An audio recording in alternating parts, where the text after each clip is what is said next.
This is American Government Fall 2020, Friday, October 16th. And there's been a slight revision in the schedule, which I'll send out to you by tomorrow. And instead of 3 days on the party system, I'm only spending 2 days, and that means I'll send a slight revision out for the rest of the semester. The readings for Monday are the Caesar article in the Nichols Reader and the Banfield article that I sent out on earlier this week. What I want to do is sort of what Wilson does in Chapter 7 when he compares the American party system to other party systems in other countries, which in some ways this is the most comparative, because one of the fields in political science is comparative politics, when you compare one political system to another. And that's what Wilson does in Chapter 7. But I thought, here's the link between what we just finished discussing in the Electoral College and why we're talking about the party system and how we'll move into the presidency. Remember, Diamond argues that if you abolish the Electoral College and replace it with a national direct popular vote, it will have two detrimental, at least in his judgment, effects on the American political system. It will diminish the role of the states in our political system and therefore undermine the vitality of the federal nature of the Union, at least the federal elements in the Union, the importance of the states.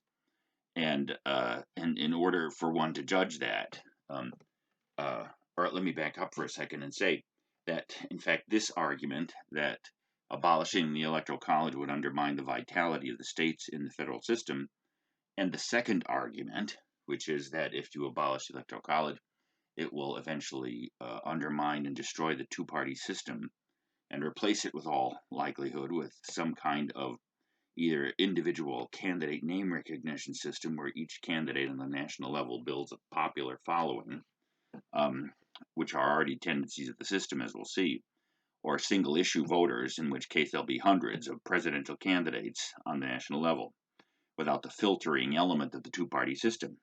Now, my comment or my judgment about both of those arguments is they may or may not be true, they may be false, but they're not self-subsistent arguments.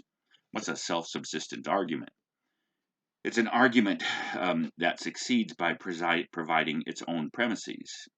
That's not to say it's circular, but strictly speaking, for you to be persuaded by either of these arguments of Diamond, you'd have to be persuaded, A, that the place and vitality of the states in our national government or national system, our American political life, or the two-party system was a good thing.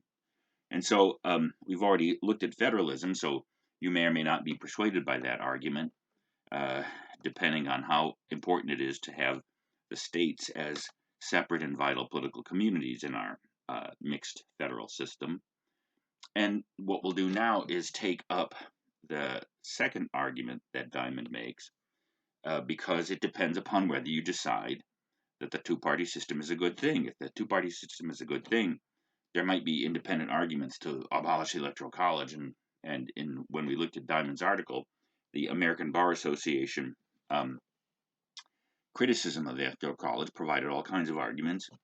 But Diamond suggests that with respect to democracy, the Electoral College is already as democratic as you could make it, except it's democratic, as he says, in the states. And then again, part of what his argument is if the two-party system were to be undermined and disappear or replaced by something else, we wouldn't have a better political system. That the two-party system is an important aspect, even though it is extra constitutional, as I mentioned when we returned to Congress, and that the political system as a whole, in some ways, has come to the party system, I should say, has grown up into and around the constitutional system because it played critical functions that no other institution could play. And of course, as you'll see, the suggestion is as we move through the party system and the functions that it plays based on Wilson Chapter 7 and some of the other readings we'll be discussing on Monday, the Caesar piece on constitutional principles, and the Banfield piece in defense of the two-party system, um, uh, you have to make your mind up about that question of how important the two-party system is. So, by way following Wilson's cue at the beginning of chapter 7, I thought we would start out by discussing on my notes, well, what are the major alternatives in this respect? Because, again, unless you're operating from a clean slate, and you'd say that in some ways the framers in 1787 were operating from a clean slate, in the sense that the system that they proposed, it was replacing another system. And of course, the argument in the Federalist Papers is that it would be better than the system that we lived under. So, in some ways, taking the cue from that the nature of that argument, the question is not whether it'd be a good idea to get rid of the two-party system, but rather, what would you replace it with? What would replace the two-party system be better for the political system than our two-party system? And I'll say, by the way, as Wilson also supports, that this aspect of our political system is one that comes into a fair amount of criticism, and with all kinds of suggestions for reform constantly. As you'll see, in some ways, the history of our party system is, especially in the 20th century and 21st century, is in response to calls from reform.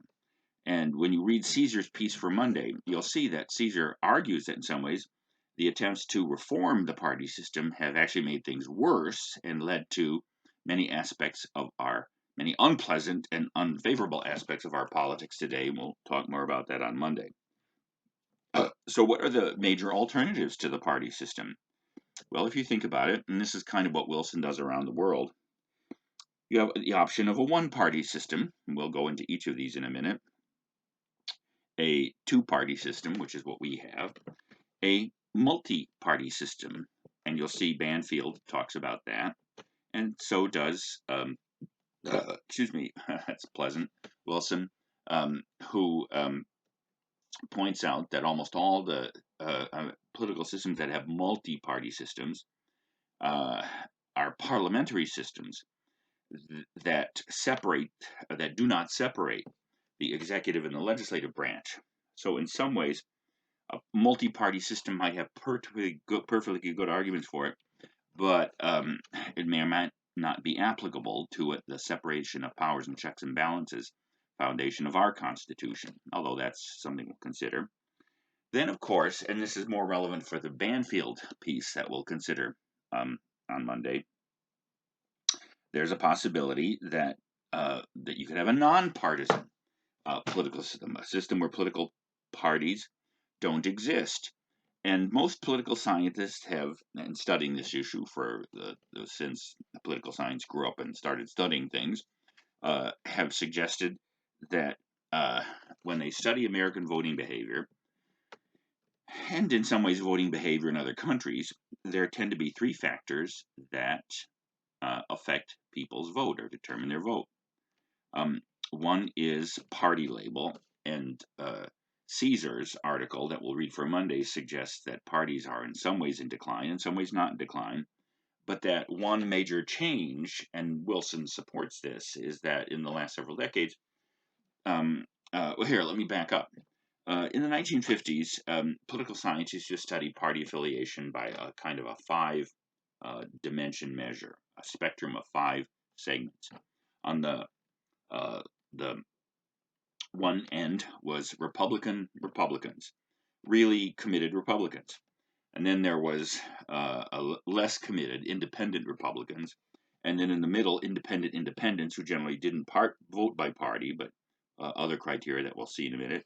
And then kind of independent Democrats and Democratic Democrats. Up until the 1980s, most Americans identified as Democrats, with about 50 plus as committed Democrats and independent Democrats, and probably about 35 to 40% identified as Republicans. Although there was a time, and we'll talk about the concept of realignment, when more Americans identified as Republicans after the Civil War and up till World War. Actually, up until the Depression, the Republican Party was the major party.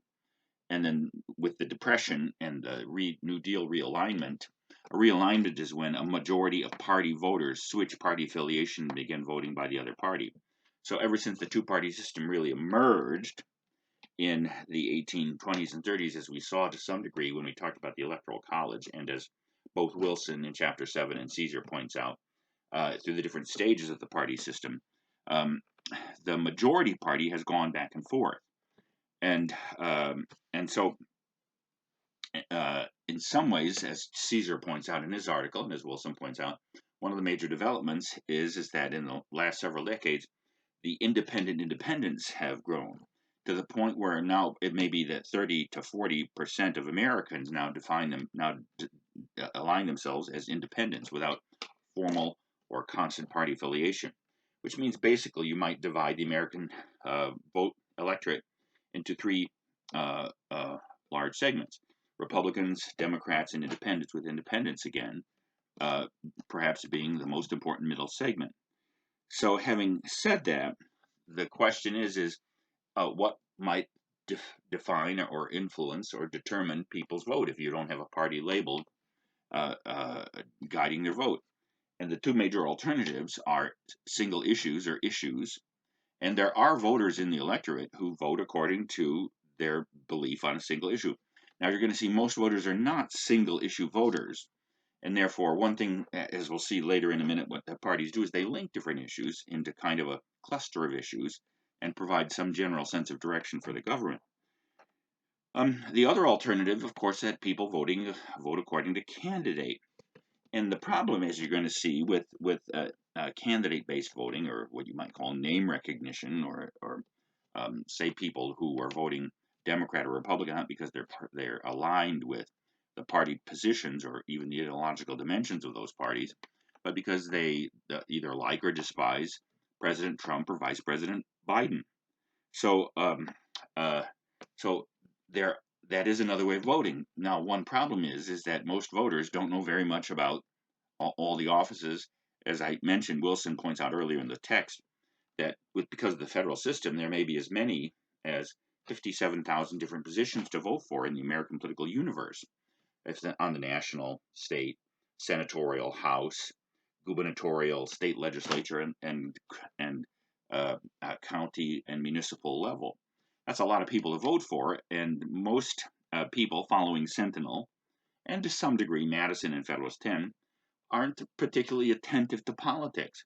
So as you're going to see, one question with the decline or replacement of the two-party system is if the alternative is multi-party voting, or I'm sorry, nonpartisan voting with no parties. The question is, do voters have the sufficient participation and information to guide their decisions without the relative simplification of a party label? That is, in some ways, the way to put the issue of reform. So let's look at these alternatives. A one-party system. There have been and are one-party systems in the world. The People's Republic of China is a one-party system. Legally, you can only have one party. The People's Republic of North Korea or Cuba still only legally has one party. There have been historically one-party countries and one-party parts of the United States, not because of legal banishment of other parties, but in India, for instance, from independence up until really the 1980s or 90s, only the Congress Party was in fact the major party and really determined almost all levels of Indian government. In Mexico, the PRI, the Institutional Revolutionary Party, was the one-party dominance. And in some ways, in California, for instance, California has kind of become a one-party state, with the Democrats having a supermajority in almost all parts of state government and within the state. And at one time, from the Civil War up until the Depression, the South was a one-party state, or one-party region, one should say, with the Southern Democratic Party, which was, of course, segregationist up until the Civil Rights Movement, being the dominant party.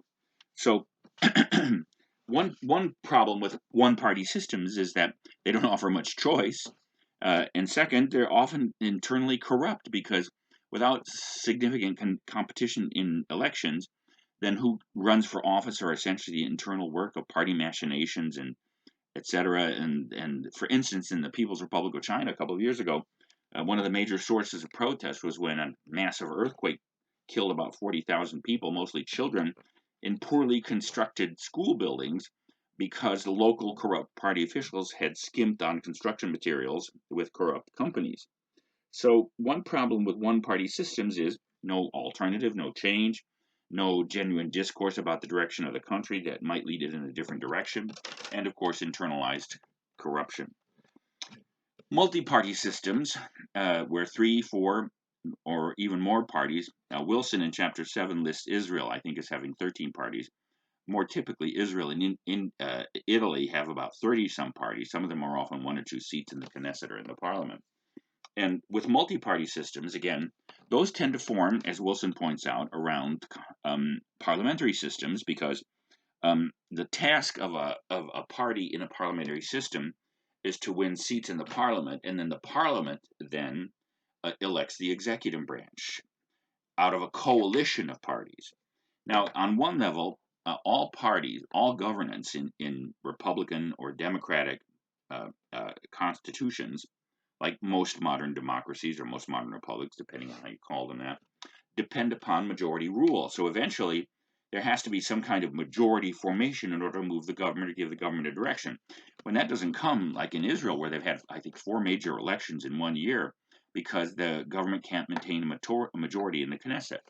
So all modern governments have to move in the direction of some kind of majority direction in order to form policy. So the question is, on what level does that happen? Is you're going to see with multi-party systems, with parliamentary governments, generally speaking, that coalition happens on the level of institutions, and people then, on the level of the populace or the citizenry, form many more party allegiances, and party definitions tend to be much purer. Banfield will talk about this on Monday, and why this is both good and bad. In a two-party system, it's true. There's no question. And one of the major criticisms of the two-party system is that it's Tweedledum and Tweedledee from Alice in Wonderland, the two twins, and that they, in fact, don't represent real choice. They're irresponsible. But Banfield does a good job of summarizing the criticisms of the party system, which we'll turn to on Monday. But generally speaking, you'd say that people argue that there are no real differences. Now, it's true, as Wilson points out in Chapter 7, in the last couple of decades, the parties have been a little more polarized. In fact, from the 1950s up until the 1990s, most political scientists arrayed people on a sort of a two-dimensional or two-axis Cartesian point system. A Cartesian axis is when there's a y-axis and an x-axis. An x-axis historical and a y-axis vertical. And the x-axis with 0 in the point in the middle was an axis that measured partisanship. So in the middle, at the 0 point of the x-axis, would be somebody who has no party identification. And of course, leading out to the left would be the Democratic Party.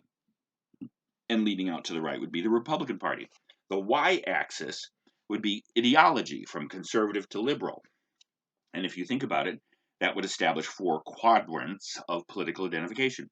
You'd have above, let's say, the liberal y-axis, with 0 being having no ideology, and the positive y-axis being meaning towards liberal. The more you moved up, of course, away from the 0 center, the more liberal you become.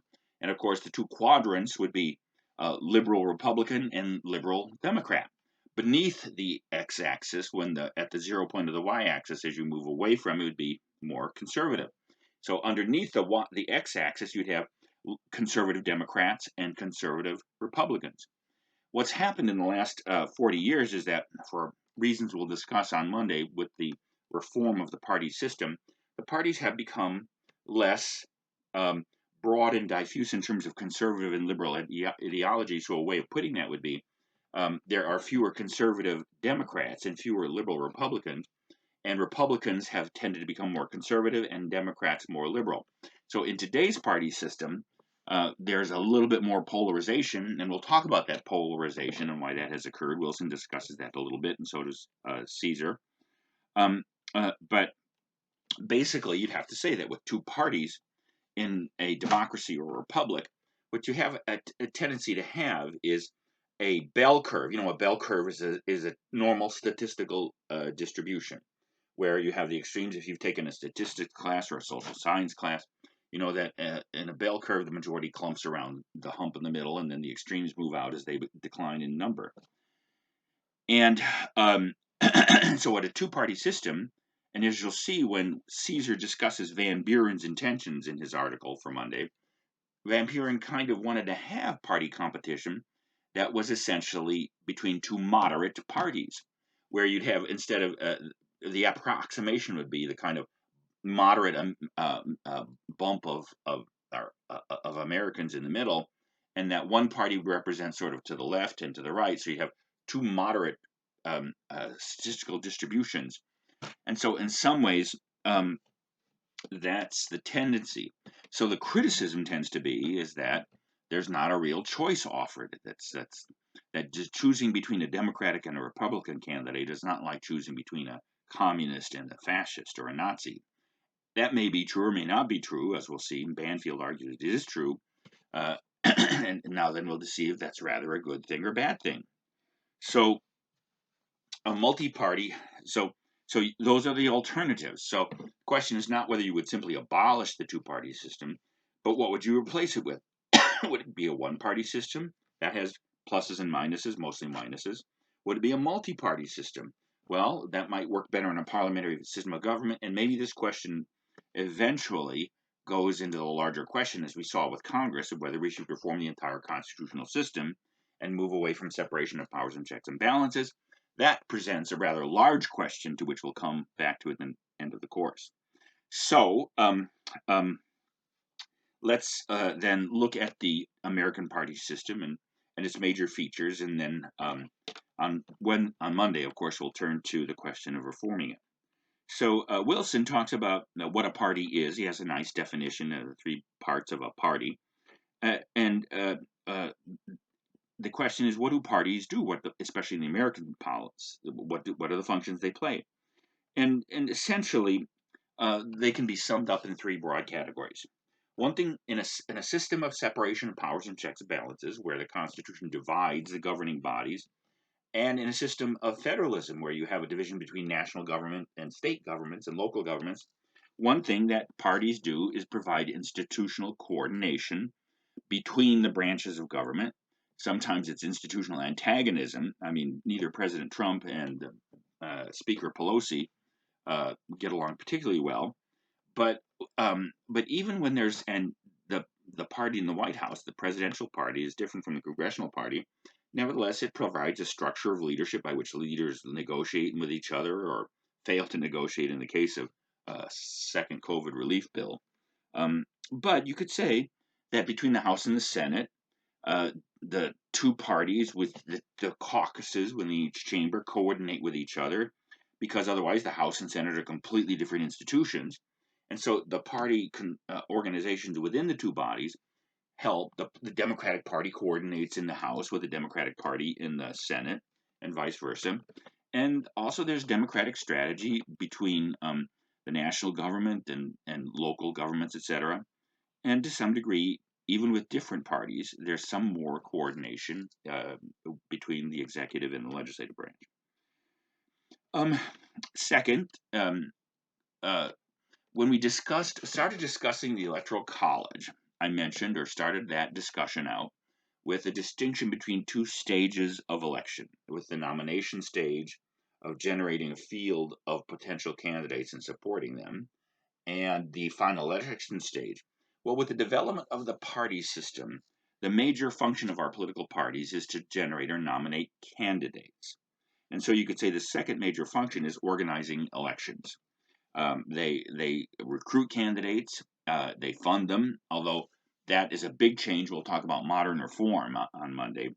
And there has been campaign finance reform, which has really changed the way that parties fund. But nevertheless, the parties are a major source of funding. Like, for instance, in the senatorial race in South Carolina, where Lindsey Graham is being challenged by Jamie, I just blanked on his name, the national parties and the Senate campaign caucus of both parties is funding a good deal and pouring a good deal of donor money into either of those races that are not from South Carolina. So parties do fund candidates, even though in today's system, candidates fund themselves much more and run their own campaigns. But there's still, nevertheless, a sense in which, like, for instance, when you think of how all the Democratic candidates at the beginning of the presidential cycle this year, or all the Republican candidates at the beginning of the 2016 cycle, were essentially staged by the opposite parties. So they recruit candidates for offices. They do provide funding and also campaign management to some degree. So again, we'll see later that these last two functions, funding and running campaigns, we have a system in which both on the congressional level and on the presidential level, candidates have a tendency to organize and fund their own campaigns and candidacies much more than in previous years, and that's because of deliberate party reform. And then parties provide, as I mentioned, this is earlier, that one difference between multi-party systems, where on the level of the populace, individuals identify with clear or pure party principles, but then coalitions forming the institutional level. A two-party system, any party system actually, then what it adds to popular choice is a range of policy choices provided with what political scientists like to call cues. They simplify issues, again, so that you could say that in our system, and this is still true, that even though party voting has declined in valence and salience, that nevertheless, party voting is still the major cue provided to voters when they don't know a candidate's name or background, and when they are not particularly single issue voters. So so there is a certain sense in which this third function is not only to organize identification. It provides a label for people, which, in some ways, that's not just a label like short or tall or good looking. In my case, 2 out of 3. And but nevertheless, you could say it's an active identification involvement. If it's true that Sentinel says, as we saw, and even Madison says, that people tend to be factious and private oriented and not pay much attention to politics, identifying with a party kind of pulls them in, even on a basic act of identification. So in some ways, one of the questions, if we abolished parties or reformed the system so that it was some other kind of party system, is what would provide these three functions. So Wilson and also both Caesar discuss the stages in our party system. And if you're looking at the notes, that's 2B. And so, generally speaking, political scientists arrange the stages in our party system by what presidents kind of were influential at the time the different stages coalesced. And so, if you're looking at the notes, you have the Framer system, which we already examined to some degree in the Electoral College, where, and as Caesar points out in his article, the Framers didn't want permanent parties, although, well, back to that in a minute. Instead, they thought the Electoral College would work without parties, where individuals who wanted the presidency would perform great acts of national service, which would render them recognizable and attractive to the different meetings of the electors. So, in some ways, the aim of this nonpartisan original system, which only really lasted for about 10 years, was the focus wasn't like Washington's selection for people for his office wasn't people who shared his party, but rather, as I mentioned, Washington appointed both Alexander Hamilton and Thomas Jefferson to his cabinet because he wanted to create a kind of inclusive, nonpartisan direction for the government. And so the framers had a nonpartisan system where, generally speaking, candidates would not identify themselves or conduct active campaigns for them. And as we'll see, this was especially important on the presidential level because the framers were aware, for reasons that we'll see on Monday, and also as we turn to the presidency, that the presidency would attract individuals of great ambition. And political ambition, the energy of political ambition, unless it's properly channeled, can be potentially dangerous political energy.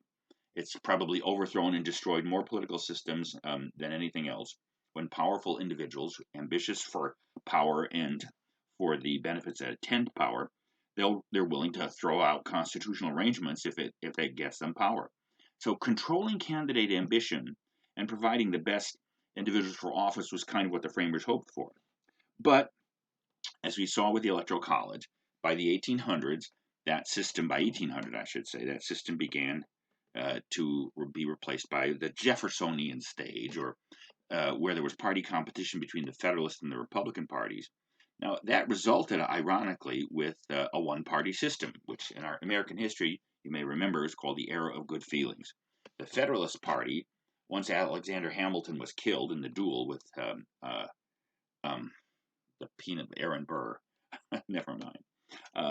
Then the Republican Party all but became the major party throughout American life, and America became a kind of a one-party state for a couple of decades. Where this system began to form was in congressional caucuses opposing or supporting the administration's policies with some popular identification. Our two-party system really took shape in the 1820s, and Caesar discusses Van Buren's role in this in his article. And he almost considers Van Buren, as we'll see, to be almost a parallel founder with the original founders who set up a system that the framers didn't anticipate and didn't want to some degree, although, we'll see, Caesar argues that many of the same goals that Van Buren, who was Andrew Jackson's vice president under the election of 1828 and 1832, and then succeeded him as president in 1836. Van Buren, who's from New York, actually thought that the era of one-party competition was a bad thing, thought that the presidency in the Electoral College system wouldn't work without some kind of permanent, stable two parties. So he's really the founder of the two-party system insofar as there's a single person.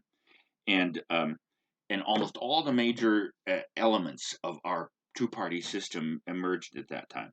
Two stable, permanent parties, although it took a while for the Republican Party. Remember, the Jeffersonian Party and the Madisonian Party started out as either Republicans, Democrats, or Democratic Republicans, but by the 1814-15 or the 1808 election, when Madison was elected for 2 terms and then followed by Monroe, pretty much the stable party label had become a one-party label, and the Republican Party stuck.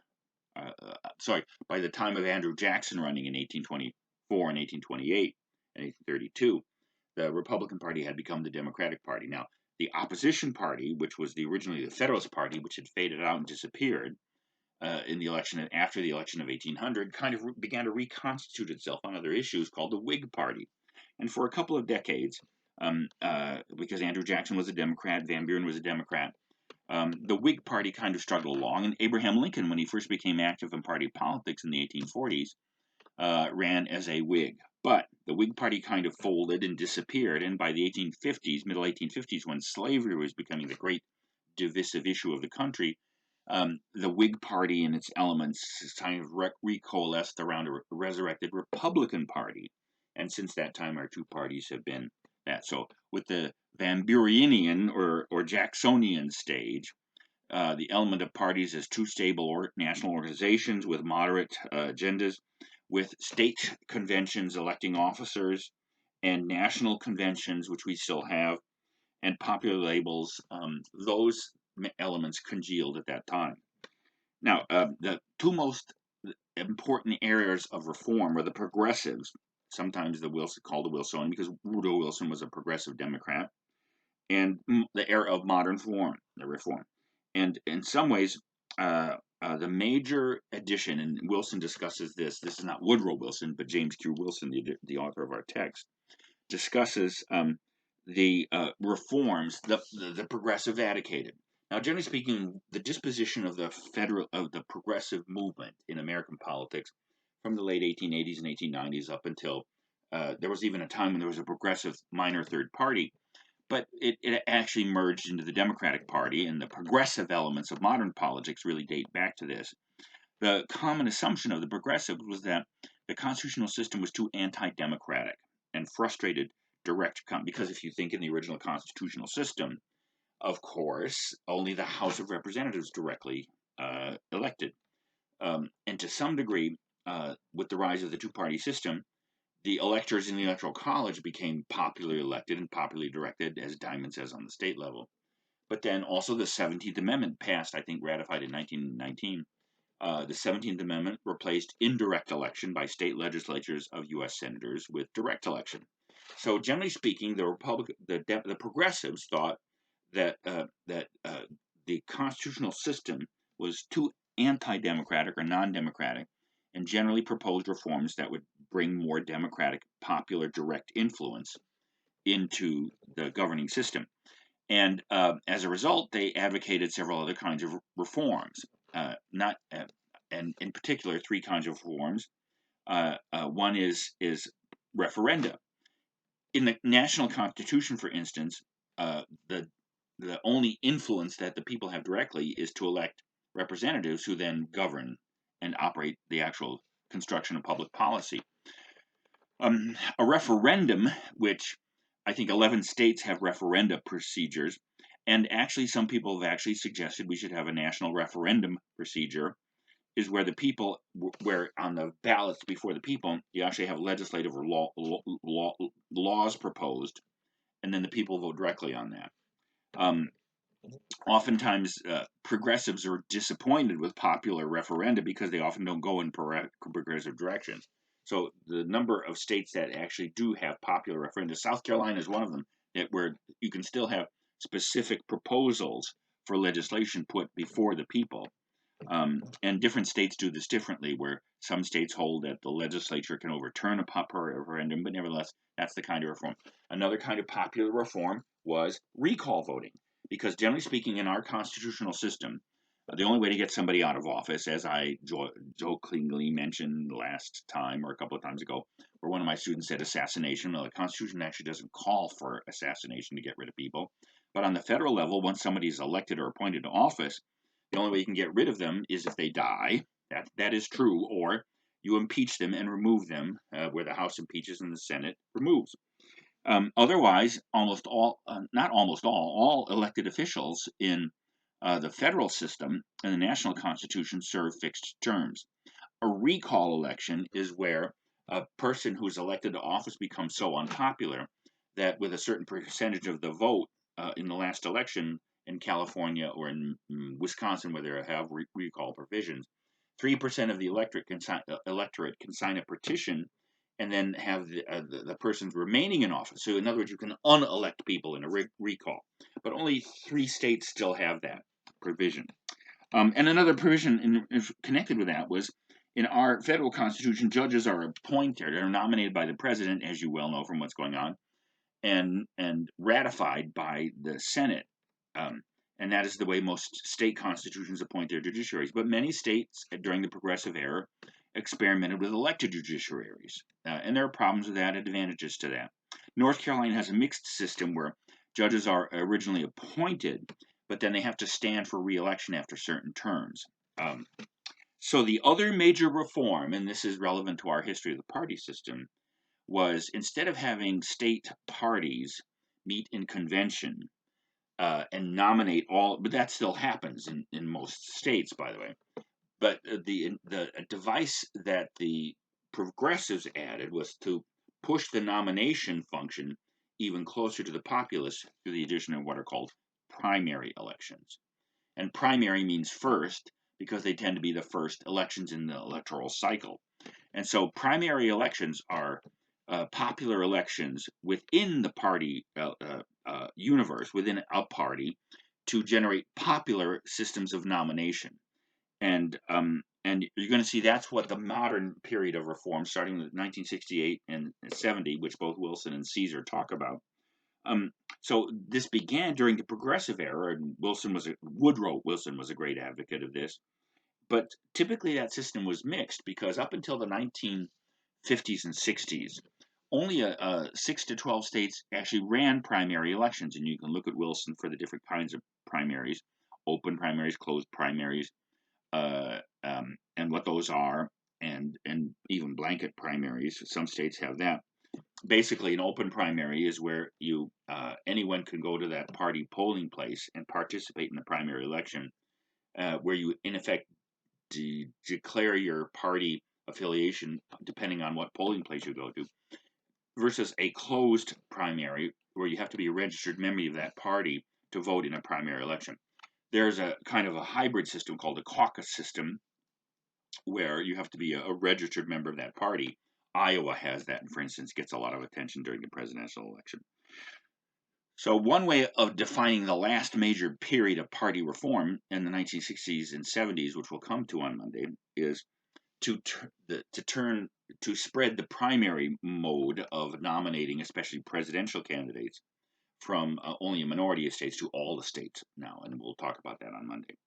So that's the modern period of reform, and we still have all the elements that emerged during the 1820s. We still have national conventions, which were virtual in 2020, of course, because of the pandemic, and uh,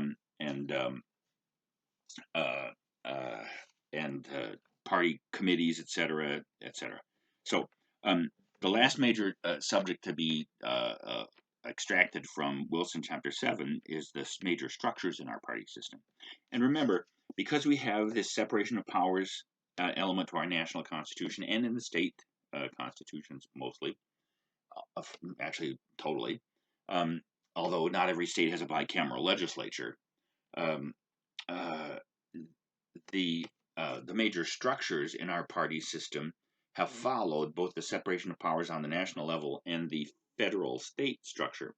So the most active and important organizations of our parties are actually on the state level, and that is primarily because of the operation of the Electoral College, where the Electoral College, as we saw when we talked about the diamond piece, uh, if you're a presidential candidate, you have to win states.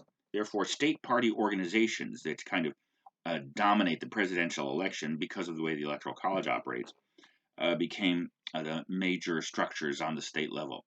It's almost fair to say that, unlike other countries where people vote primarily by party, and the party organizes all, the national party organizes all elections, it'd be fair to say that the structure of American parties is you have 50 state parties, which are in a loose national coalition, and in some ways are represented in Congress, etc. But basically, the real organizational level of our parties is on the state level with the state primaries and conventions.